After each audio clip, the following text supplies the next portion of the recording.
നമസ്കാരം സുഹൃത്തുക്കളെ, മറ്റൊരു വീഡിയോയിലേക്ക് സ്വാഗതം. പതിവ് പോലെ നമുക്ക് നിഫ്റ്റി 50യുടെ മൂവ് കണ്ടുകൊണ്ട് ആരംഭിക്കാം. നമ്മൾ നിഫ്റ്റി 50യിൽ ഇതൊരു സപ്പോർട്ട് ഏരിയ കുറച്ച് ദിവസമായിട്ട് നിലനിന്നിരുന്നതാണ്, നമുക്കിവിടെ കാണാം. ഇന്ന് ഫസ്റ്റ് ക്യാൻഡിൽ തന്നെ അതിനെ താഴത്തേക്ക് ബ്രേക്ക് ചെയ്തുകൊണ്ട് നല്ലൊരു മൂവാണ് നിഫ്റ്റി 50 നടത്തിയേക്കുന്നത്. 1, 2, 3 സപ്പോർട്ട് ലൈനുകളെ അത് ബ്രേക്ക് ചെയ്തിരുന്നു എങ്കിലും ഇവിടെ സപ്പോർട്ട് എടുത്ത് തിരികെ വരുന്ന കാഴ്ചയാണ് നമ്മൾ കണ്ടത്. അപ്പോൾ ഇതിൻ്റെ ടോട്ടൽ മൂവ് ഇന്ന് നോക്കിക്കഴിഞ്ഞാൽ അത്യാവശ്യം നല്ല മൂവായിരുന്നു, നമുക്കത് ഇവിടെ കാണാൻ പറ്റുന്നുണ്ട്. 1.11% ചേഞ്ചാണ് നിഫ്റ്റി 50 എന്ന ടോട്ടലി തന്നിട്ടുള്ളത്, 272 പോയിൻറ്റിൻ്റെ ചേഞ്ച്. അപ്പോൾ നമ്മൾ ONGCയിലാണ് കുറച്ച് ദിവസങ്ങളായി നമ്മളുടെ ട്രേഡുകൾ എടുത്തുകൊണ്ടിരിക്കുന്നത്.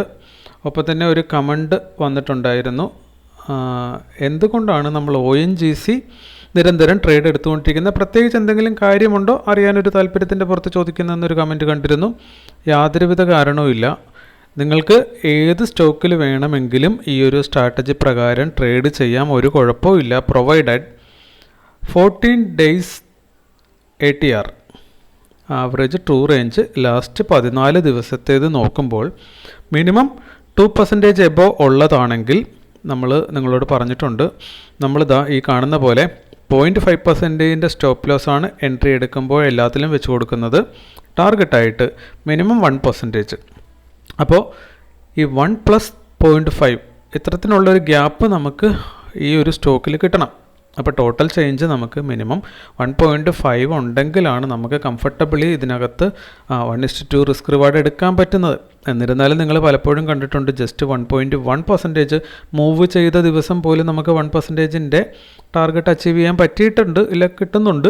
അതൊക്കെ ഓക്കെ ആയിരുന്നാൽ പോലും ഒരു 2%ൻ്റെ ചേഞ്ച് ഒരു ദിവസം തന്നുകൊണ്ടിരിക്കുന്ന സ്റ്റോക്കാണെങ്കിൽ വളരെ കംഫർട്ടബിളായിട്ട് നമുക്കതിനകത്ത് നമ്മുടെ ടാർഗറ്റും സ്റ്റോപ്പ് ലോസും ഫിറ്റ് ചെയ്യാൻ പറ്റും. അതുകൊണ്ട് തന്നെ ATR ഒരു 2% ഓർ എബോ ഉള്ള ഏത് സ്റ്റോക്കിലും നമുക്ക് 0.5% സ്റ്റോപ്പ് ലോസ് വെച്ചുകൊണ്ട് 1%ൻ്റെ ടാർഗറ്റ് ചെയ്യാൻ പറ്റുന്നതാണ്. അപ്പോൾ അതുകൊണ്ട് ഇത് ഈ വാച്ച് ലിസ്റ്റിലുള്ള എല്ലാ സ്റ്റോക്കുകളും ലാസ്റ്റ് 14 days ആവറേജ് എടുത്തു കഴിഞ്ഞാൽ ട്രൂ റേഞ്ച് അതിൻ്റെ എല്ലാത്തിൻ്റെതും 2%-ന് മുകളിലാണെന്ന് കാണാൻ പറ്റും. അതുകൊണ്ട് നമ്മളിപ്പോൾ സ്ഥിരം ഈ ഒരു സ്റ്റോക്കിൽ അങ്ങ് ട്രേഡ് എടുത്ത് പോകുന്നത് കൊണ്ടും ഈ വാച്ച് ലിസ്റ്റിൽ ഏറ്റവും കുറഞ്ഞ പ്രൈസിൻ്റെ സ്റ്റോക്ക് ഇതായതുകൊണ്ടും നമ്മളതങ്ങനെ കണ്ടിന്യൂ ചെയ്യുന്നു എന്ന് മാത്രമേ ഉള്ളൂ. ഏതിൽ വേണമെങ്കിലും നമുക്ക് ട്രേഡ് ചെയ്യാവുന്നതാണ്. അത് ഏത് സ്ട്രാറ്റജി വെച്ച് നിങ്ങൾക്ക് ട്രേഡ് ചെയ്യാവുന്നതാണ്. ഒറ്റ കണ്ടീഷനേ ഉള്ളൂ, ഈ ട്രൂ റേഞ്ച് അത്യാവശ്യം നല്ലൊരു പെർസെൻറ്റേജ് ചേഞ്ച് തരുന്നുണ്ട് എവരിഡേ എങ്കിൽ നിങ്ങൾക്ക് അതിനകത്ത് നല്ല പ്രോഫിറ്റ് കിട്ടാനുള്ള സാധ്യതയുണ്ട്. അത് മാത്രം ശ്രദ്ധിച്ചാൽ മതി. സ്റ്റോക്ക് ഏതെന്നതിന് വലിയ പ്രാധാന്യമൊന്നും ഇല്ല, വോളിയം ഉണ്ടായിരിക്കണം. വോളിയം ഉണ്ടെങ്കിൽ മാത്രമാണ് ഈ പറഞ്ഞ ട്രൂ റേഞ്ച് കുറച്ച് കൂടുതൽ പെർസെൻറ്റേജ് കാണാനും സാധ്യതയുള്ളൂ. ഓക്കെ, അപ്പോൾ നമ്മൾ വോളിയത്തിൻ്റെ സൈഡ് ഇതുവരെ നോക്കാറില്ല, ആവറേജ് ട്രൂ റേഞ്ചാണ് നമ്മൾ നോക്കാറുള്ളത്. ഇനി നമ്മളിപ്പോൾ ചെയ്തുകൊണ്ടിരിക്കുന്ന ഈ ഒരു trading strategy, order block trading strategy അല്ലെ സപ്പോർട്ട് റെസിസ്റ്റൻസ് ട്രേഡിംഗ് എന്നൊക്കെ പറയാം, ഇത് എങ്ങനെ മാർക്കറ്റിൽ വർക്ക് ചെയ്യുന്നു എന്നത് നമ്മുടെ വാച്ച് ലിസ്റ്റിലുള്ള സ്റ്റോക്കുകളിലൂടെ നമ്മൾ നിരന്തരം വാച്ച് ചെയ്ത് പഠിച്ചെടുക്കുകയാണ് ചെയ്തുകൊണ്ടിരിക്കുന്നത്. ഓക്കെ, അപ്പോൾ അതിൻ്റെ ഭാഗമായിട്ട് നമുക്ക് ഈ 5 സ്റ്റോക്കുകൾ എല്ലാ ദിവസത്തെയും പോലെ ഇന്നും നമ്മൾ ചെക്ക് ചെയ്യുന്നു. നമ്മൾ ചെയ്യുന്നത് റിവേഴ്സൽ ട്രേഡിംഗ് സ്ട്രാറ്റജി ആണെന്ന് പറഞ്ഞു. അത് എങ്ങനെയാണെന്ന് വെച്ചാൽ, നമ്മൾ ഈ സപ്പോർട്ട് ലൈനുകൾ ഇല്ലെങ്കിൽ ഇത് റെസിസ്റ്റൻസ് സപ്പോർട്ട് ലൈനുകൾ നമ്മൾ മാർക്ക് ചെയ്ത് വെക്കുന്നു. പ്രൈസ് ഇന്ന് ഓപ്പൺ ചെയ്തിരിക്കുന്ന ഇവിടെയാണ്. ഇത് മുകളിൽ വന്ന് ഫസ്റ്റ് ടൈം ഹിറ്റ് ചെയ്യുമ്പോൾ നമ്മൾ സിസ്റ്റത്തിൻ്റെ മുമ്പിലില്ലായിരുന്നു, ഞാൻ പറഞ്ഞു. ജൂൺ ഒരു 2nd വീക്ക് വരെ നമ്മൾ കുറച്ച് മോർണിംഗിൽ തിരക്ക് കാര്യങ്ങളുണ്ട്, അതുകൊണ്ട് നമുക്ക് ഇതിൻ്റെ മുന്നിലേക്ക് വന്നിരിക്കാൻ പറ്റുന്ന എപ്പോഴാണെന്ന് നമുക്ക് പറയാൻ സാധിക്കത്തില്ല. സോ ദാറ്റ് ഈ മൂവ് നമ്മൾ കാലത്തെ കണ്ടില്ല. നമ്മൾ സിസ്റ്റമൊക്കെ ഓൺ ചെയ്ത് വരുമ്പോൾ മാർക്കറ്റ് ഏതാണ്ട് ഇവിടെ എത്തിയിട്ടുണ്ടായിരുന്നു. അതിനുശേഷമാണ് നമ്മളിവിടെ ഒരു ലിമിറ്റ് ഓർഡർ, ബൈ ഓർഡർ ഇട്ടിട്ടാണ് എൻട്രി എടുത്തത്. പിന്നെ സംഭവിച്ചത് എന്താണെന്ന് ഞാൻ വിശദമായിട്ട് പറയാം. അതിനു മുമ്പ് തന്നെ ഇതിനകത്ത് ഇന്നത്തെ ബെസ്റ്റ് പോയിൻ്റ് എന്ന് പറയുന്ന മാർക്കറ്റ് ഇവിടെ ഓപ്പൺ ചെയ്തതിന് ശേഷം മുകളിലേക്ക് വരുമ്പോൾ ഈ പർട്ടിക്കുലർ ലൈനിൽ അഡ്വാൻസ് ഓർഡർ, സെൽ ഓർഡർ ഇട്ടിട്ട് നിങ്ങൾക്ക് ഇവിടെ വെക്കാൻ പറ്റുമായിരുന്നു. അങ്ങനെ വെച്ചിട്ടുള്ള ഒരാളെ സംബന്ധിച്ചിടത്തോളം നമുക്ക് ഈ കാണുന്നത് പോലെ ഈ വലിയ മൂവെല്ലാം അയാൾക്ക് കിട്ടേണ്ടതായിരുന്നു. അതായത് ഇവിടുന്ന് ഒരു സെൽ ഓർഡർ ഇടുന്ന ആൾക്ക് താഴത്തെ സപ്പോർട്ട് ലൈൻ വരെ 0.7% ചേഞ്ചാണ്, നെക്സ്റ്റ് സപ്പോർട്ട് ലൈൻ വരെ 1.27 ചേഞ്ചാണ്. അതായത് 1:2 റിസ്ക് റിവാർഡ് രണ്ടാമത്തെ സപ്പോർട്ട് ലൈൻ ബ്രേക്ക് ചെയ്യുന്നതിന് മുന്നേ തന്നെ കിട്ടും. അപ്പോൾ 1:2 റിസ്ക് റിവാർഡ് അവിടെ കിട്ടി. ഇനി മാക്സിമം ഇന്ന് അതിൽ കിട്ടാമായിരുന്നത് നമ്മളിവിടെ നോക്കിക്കഴിഞ്ഞാൽ ഡേ ലോയിലേക്ക് നോക്കിക്കഴിഞ്ഞാൽ 1:8 റിസ്ക് റിവാർഡ് കൊടുത്തിട്ടുള്ള ഒരു ട്രേഡ് ആകുമായിരുന്നു അത്. അപ്പോൾ നമ്മൾ ആ സമയത്ത് സ്ക്രീനിൻ്റെ മുന്നിൽ ഇല്ലാത്തത് കൊണ്ട് തന്നെ പിന്നെ അതിനെപ്പറ്റി നമുക്ക് ചിന്തിക്കാൻ പറ്റില്ല. അപ്പോൾ ഫസ്റ്റ് ഇത് ബ്രേക്ക് ചെയ്തു, സെക്കൻഡ് ലെവലും ബ്രേക്ക് ചെയ്ത് കഴിഞ്ഞ് തേർഡ് ലെവലിൽ നിന്ന് നമ്മൾ ബൈ ഓർഡറാണ് ഇന്ന് കൊടുത്തത്. നമ്മൾ ബൈ ഓർഡർ കൊടുത്തതിന് ശേഷം നിങ്ങൾക്ക് ഇവിടെ കാണാം നമ്മളിവിടുന്ന് ബൈ ചെയ്തു. ഇത് പിന്നെ പോയിട്ടുള്ള ഹൈ എന്ന് പറയുന്നത് 0.82% ആണ്. ദാറ്റ് മീൻസ് ഒരു 0.2% കൂടെ അത് മൂവ് ചെയ്തിരുന്നെങ്കിൽ നമുക്കിന്ന് 1:2 റിസ്ക് റിവാർഡ് അവിടെ കിട്ടുമായിരുന്നു. പക്ഷേ അതുണ്ടായില്ല, താഴത്തേക്ക് ബ്രേക്ക് ചെയ്ത് പോകുന്ന കാഴ്ചയാണ്. നമുക്കിന്ന് സ്റ്റോപ്പ് ലോസ് ഹിറ്റ് ചെയ്തു, 218 രൂപയുടെ ലോസ്. അപ്പോൾ നമ്മൾ എൻട്രി എടുത്തത് ഞാൻ ജസ്റ്റ് ഒന്ന് കാണിക്കാം. ഇവിടെ നമുക്കത് കാണാൻ പറ്റുന്നുണ്ട്. നമ്മൾ എൻട്രി പോയിൻ്റ് ഇവിടെ 244.49 ഈ താഴത്തെ സപ്പോർട്ട് ലൈനിൽ നമ്മൾ എൻട്രി ഇട്ടു. അവിടെ സപ്പോർട്ട് എടുക്കുന്നത് നമ്മൾ കണ്ടു.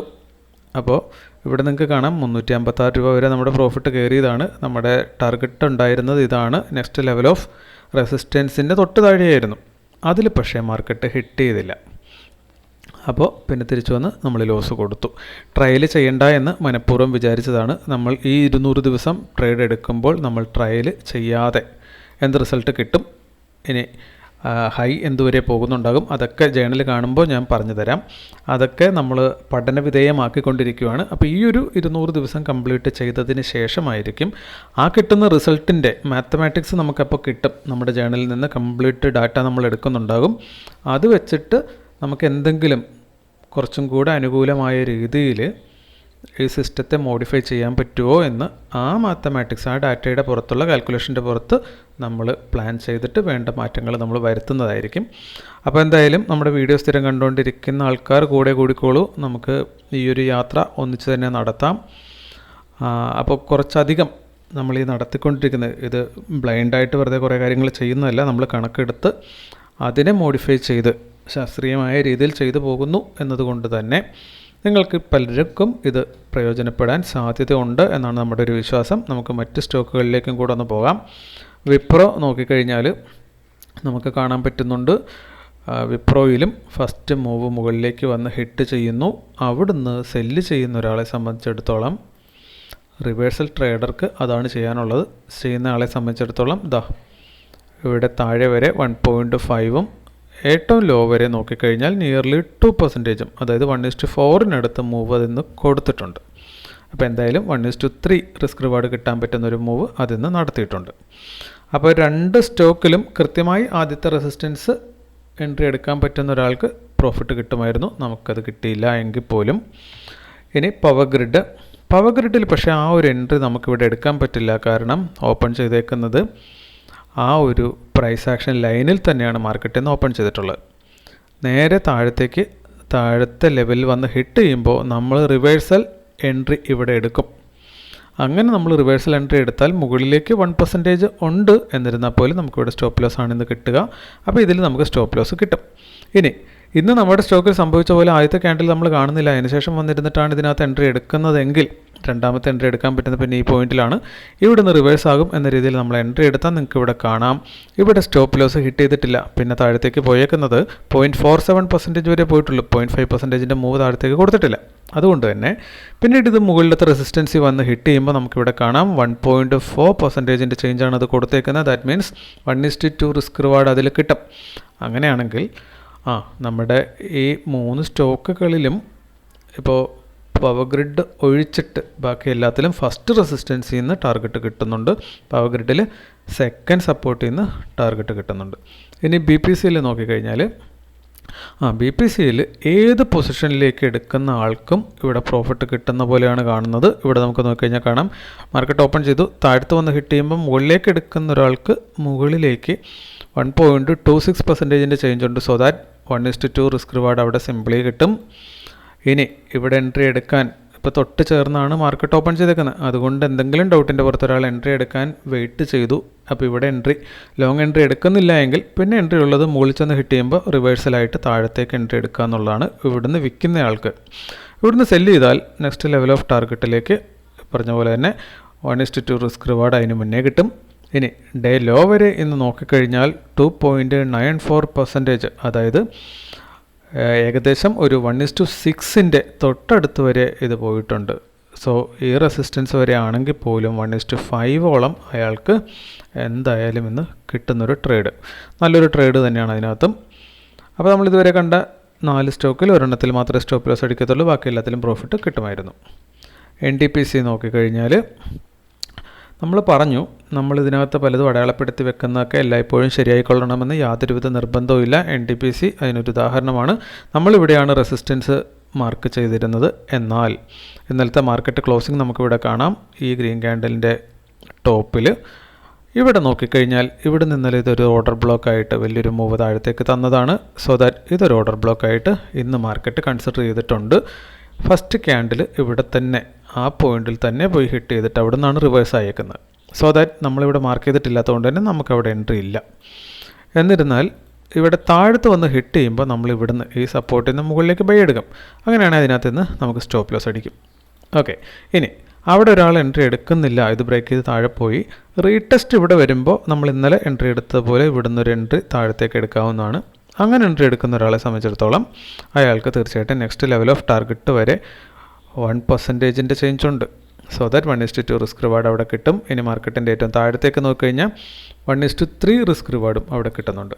അപ്പോൾ ഇന്ന് നമ്മൾ കണ്ട ഈ 5 സ്റ്റോക്കുകളിൽ 2 സ്റ്റോപ്പ് ലോസും 3 പ്രോഫിറ്റും അടിക്കാനായിരുന്നു സാധ്യത. ഓക്കെ, ഇനി നമുക്ക് നമ്മുടെ ജേണലും കൂടെ ഒന്ന് പറഞ്ഞുകൊണ്ട് അവസാനിപ്പിക്കാം. നമ്മുടെ ജേണൽ നോക്കിക്കഴിഞ്ഞാൽ ഈ മാസം ഇതുവരെ ഇപ്പോൾ നമ്മൾ 14 ദിവസം ട്രേഡ്, അതിനുള്ളിൽ 7 ദിവസം പ്രോഫിറ്റും 7 ദിവസം ലോസും, നെറ്റ് 50% വിൻ റേഷ്യോ. അത് വെച്ചുകൊണ്ട് നമുക്ക് ഈ മാസം 22% നമ്മളുടെ ഡിപ്ലോയിഡ് ക്യാപിറ്റലിൻ്റെ 22% നമുക്ക് പ്രോഫിറ്റ് ഏൺ ചെയ്യാൻ പറ്റിയിട്ടുണ്ട്. നെറ്റ് നമ്മൾ ഇപ്പോൾ ചെയ്തേക്കുന്ന ടോട്ടൽ ട്രേഡിംഗ് ഡേയ്സ് വരുന്ന 22 ദിവസമാണ്. അതിൽ 9 ദിവസം പ്രോഫിറ്റും 13 ദിവസം ലോസും, അതായത് 41% മാത്രമാണ് നമ്മുടെ ടോട്ടൽ വിൻ റേഷ്യോ വരുന്നത്. അതിൽ പോലും നമ്മളിപ്പോൾ വളരെ നല്ല പ്രോഫിറ്റിലാണ് ഉള്ളത്. അപ്പോൾ ഈ പറയുന്ന രീതിയിൽ നമുക്കൊരു 40% അതിന് മുകളിലേക്കോ കിട്ടിയാൽ മികച്ച റിട്ടേൺ നമുക്ക് ഉണ്ടാക്കാൻ പറ്റും എന്നത് ലൈവ് നമ്മൾ കണ്ടുകൊണ്ടിരിക്കുകയാണ്. 50% വിൻ റേഷ്യോ വന്നപ്പോൾ നമുക്കിവിടെ 22% അച്ചീവ് ചെയ്യാൻ പറ്റിയിട്ടുണ്ട്. അപ്പോൾ ഇതൊരു പ്രോസസ്സ് മാത്രമാണ്. ഇവിടെ അത്ഭുതങ്ങളൊന്നും നമ്മൾ കാണിക്കേണ്ടതില്ല, അത്ഭുതങ്ങളൊന്നും നമ്മൾ പ്രതീക്ഷിക്കുകയും വേണ്ട. നമുക്ക് ഈ ഒരു പ്രോസസ്സ് റിപ്പീറ്റ് ചെയ്തുകൊണ്ടിരിക്കുക, അനന്തമായ കാലത്തേക്ക് ഇത് റിപ്പീറ്റ് ചെയ്തുകൊണ്ടിരിക്കാൻ പറ്റുന്ന ഏതൊരാൾക്കും ഇതിൽ വിജയിക്കാൻ പറ്റും. അതായത് ഫുഡ് ആൻഡ് അക്കോമഡേഷൻ ജോലി ചെയ്തിട്ട് പൈസ കിട്ടണ്ടാത്ത സ്റ്റേജിലുള്ള, വെറുതെ ഇരുന്നാൽ ജീവിക്കാൻ പറ്റും എന്ന സ്റ്റേജിലുള്ള ഒരാൾക്ക് ഇതുകൊണ്ട് മാത്രം ചെയ്യാൻ പറ്റും. ഇനി അങ്ങനെയല്ല, ജോലിക്ക് പോകുന്ന ആൾക്കാരാണ് നിങ്ങളെന്നുണ്ടെങ്കിൽ നിങ്ങൾക്ക് ചെയ്യാൻ പറ്റുന്നത് അത്യാവശ്യം നഷ്ടപ്പെട്ടാൽ കുഴപ്പമില്ല എന്നുള്ള ചെറിയ തുക, 1000 രൂപയാകാം, 5000 രൂപയാകാം, ഇല്ലെങ്കിൽ എത്ര ആയിക്കോട്ടെ. ഇപ്പോൾ ഈവനിങ് ടൈമൊക്കെ ആണെങ്കിൽ നമുക്ക് കമ്മോഡിറ്റി മാർക്കറ്റുണ്ട്, പ്രൈസ് ആക്ഷൻ സ്ട്രാറ്റജി അതെല്ലാ മാർക്കറ്റിലും വർക്ക് ചെയ്യുന്നതാണ്. ഇപ്പോൾ നമ്മൾ കാണിക്കുന്നത് റിവേഴ്സൽ ട്രേഡിംഗ് ഒരു സ്ട്രാറ്റജി ആണെങ്കിൽ ഇതുപോലെയുള്ള പല പല സ്ട്രാറ്റജികൾ, ഒട്ടനവധി സ്ട്രാറ്റജികളുണ്ട്. ഏതെങ്കിലും ഒന്ന് നിങ്ങൾ സ്വായത്തമാക്കുക, ആ സ്ട്രാറ്റജി മാറ്റാതിരിക്കുക, അത് തന്നെ നിരന്തരം ട്രേഡ് ചെയ്തുകൊണ്ടിരിക്കുക. ഒരു ദിവസം ഒരു ട്രേഡ് മാത്രം എടുക്കുക. കുറച്ച് റൂൾസും റെഗുലേഷൻസും നിങ്ങൾ തന്നെ ഉണ്ടാക്കി വെക്കുക. എല്ലാത്തിൻ്റെയും കൃത്യമായ ജേണൽ എഴുതുക. അപ്പോൾ ആ നിയമാവലി അനുസരിച്ച് തെറ്റിക്കാതെ, ഇമോഷൻസ് ഫീൽ കയറി വരാതെ നിങ്ങൾ സ്റ്റോപ്പ് ലോസ് ആണെങ്കിലും ടാർഗറ്റാണ് കിട്ടുന്നതെങ്കിലും അതിനെ ഉൾക്കൊള്ളുക. നമ്മളതിനെ അംഗീകരിച്ചാൽ മാത്രമേ ഇമോഷൻ കയറി വരാതിരിക്കുകയുള്ളൂ. അപ്പോൾ നമ്മൾ കണ്ടു, ഇപ്പോൾ അടുപ്പിച്ച് 3 ദിവസം ലോസ് എടുത്തുകൊണ്ട് നമ്മൾ സ്റ്റാർട്ട് ചെയ്തു. അപ്പോഴും നമ്മൾ രണ്ടാമത്തെ ഒരു ട്രേഡ് എടുക്കുന്നതിനെ പറ്റി ചിന്തിച്ചിട്ട് പോലുമില്ല. അതിനുശേഷം അടുപ്പിച്ച് 3 ദിവസം പ്രോഫിറ്റും കിട്ടിയിട്ടുണ്ട്. ഇന്ന് ലോസ് കിട്ടി, ഇനിയിപ്പോൾ നാളെ വേണമെങ്കിലും ലോസ് ആകാം. കണ്ടിന്യൂസ് ആയിട്ട് ഒരു 8 ദിവസം വരെയൊക്കെ ലോസ് ആകാം, നോർമലാണ്. കണ്ടിന്യൂസ് 8 ദിവസം വരെയൊക്കെ ലോസ് ഇപ്പോഴും എക്സ്പെർട്ടായിട്ടുള്ള ട്രേഡേഴ്സിന് സംഭവിക്കുന്നുണ്ട് എന്നത് അവരുടെ പല ഇൻ്റർവ്യൂകളിൽ നമ്മൾ കണ്ട് മനസ്സിലാക്കിയിട്ടുണ്ട്. അത് നോർമലാണ്. അതിലൊന്നും ഒരു കാര്യവുമില്ല, ഇതൊന്നും നമ്മുടെ കൺട്രോളിലുമല്ല. ഈ പ്രോസസ്സ് നമ്മൾ റിപ്പീറ്റ് ചെയ്തുകൊണ്ടിരിക്കുക, അത് മാത്രം ചെയ്തുകൊണ്ടിരുന്നാൽ ലോങ് റണ്ണിൽ നമുക്ക് മികച്ച രീതിയിൽ ഒരു വരുമാന മാർഗ്ഗമായിട്ട് ഇതിനെ വളർത്തിക്കൊണ്ടുവരാൻ പറ്റും.